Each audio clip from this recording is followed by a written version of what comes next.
The learners হোমের শিক্ষার্থীদের স্বাগতম। আশা করি তোমরা সবাই ভালো আছো। এখন আমরা লসাগু এবং গসাগু সম্পর্কে একটু জানবো।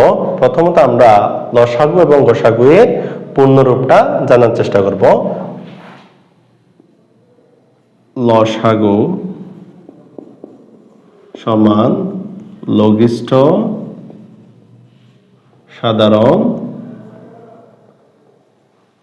গুণিতক, আর গসাগু সমান হচ্ছে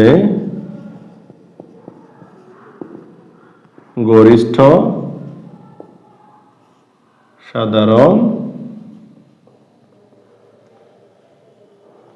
গুণনীয়ক।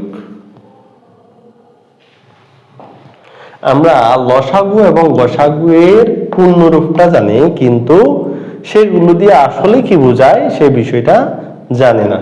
এই লাইনটা মানে কি? লঘিষ্ঠ সাধারণ গুণিতক, অর্থাৎ একাধিক সংখ্যার মধ্যে আমরা প্রথমত গুণিতক নেব, নেওয়ার পর তাদের মধ্যে সাধারণ গুণিতকগুলো বের করব। বের করার পর ওই সাধারণ গুণিতকগুলোর মধ্যে সবচেয়ে ছোট যে সংখ্যাটা থাকবে সেটাই হবে লসাগু। যেমন আমি 2 এবং 3 এই সংখ্যাগুলোর গুণিতক বের করব। 2 থেকে আমরা 2, 4, 6, 8, 10, 12, 14, 16 এভাবে করে পাবো। 3 থেকে আমরা 3, 6, 9, 12, 15, 18, 21, 24। তাহলে 2 থেকেও আমরা গুণিতকগুলো বের করছি, 3 থেকেও আমরা গুণিতকগুলো বের করছি। বের করার পর অর্থাৎ আমরা শুধুমাত্র এখনো গুণিতকের কাজ করছি। করার পরে এবার সাধারণ গুণিতক বের করব। তাহলে সাধারণ গুণিতক কোনগুলো? আমরা উভয় জায়গায় মিল কি কি দেখতেছি সেটা একটু দেখব। এখানেও 6 আছে, এখানেও 6 আছে, এরপর এখানেও 12 আছে, এখানেও 12 আছে। আমরা আরেকটা গুণিতক নিয়ে একটু, এখানেও 18 আছে, এখানেও 18 আছে। তাহলে আমরা দেখতেছি 2 এবং 3 সংখ্যা দুইটার মধ্যে সাধারণ গুণিতক আছে 3টা। একটা হচ্ছে 6, একটা 12, একটা 18। তাহলে আমরা একটু সেগুলো নিচে লিখলাম 6, 12, 18। এখন এরপর তাইলে আমরা সাধারণের কাজটাও করে ফেললাম। এরপর লঘিষ্ঠ মানে হচ্ছে সবচেয়ে ছোট।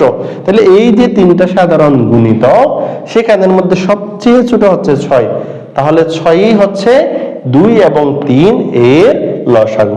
তাহলে সুতরাং 2 ও 3 এর লসাগু সমান 6। তাহলে আমরা কি বুঝলাম? লসাগু মানে সাধারণ গুণিতকগুলোর মধ্যে থেকে সবচেয়ে ছোট মানটা আমাদের নিতে হবে। এখন আমরা গসাগু এর পূর্ণরূপ গরিষ্ঠ সাধারণ গুণনীয়ক, এই লাইনটার মিনিংটা কি বলতে চাইছে সেটা সম্পর্কে আমরা একটু জানার চেষ্টা করব। প্রথমত একের অধিক সংখ্যার মধ্যে গুণনীয়ক বের করতে হবে। যেমন আমি দুইটা সংখ্যা নিলাম, একটা হচ্ছে 6, একটা হচ্ছে 8। তাহলে 6 এর গুণনীয়ক বের করব আমরা। 6 একে 6 পাবো, তারপরে 3 দুগুণে 6 পাবো। এরপর 8 এর গুণনীয়কগুলো বের করব। সেখান থেকে আমরা পাবো 8 একে 8, তারপর পাবো 4 দুগুণে 8। তাহলে 6 এর গুণনীয়কগুলো হলো 1, 2, 3, 6। এরপর 8 এর গুণনীয়কগুলো হলো আমরা কি পাবো? 1, 2, 4, 8।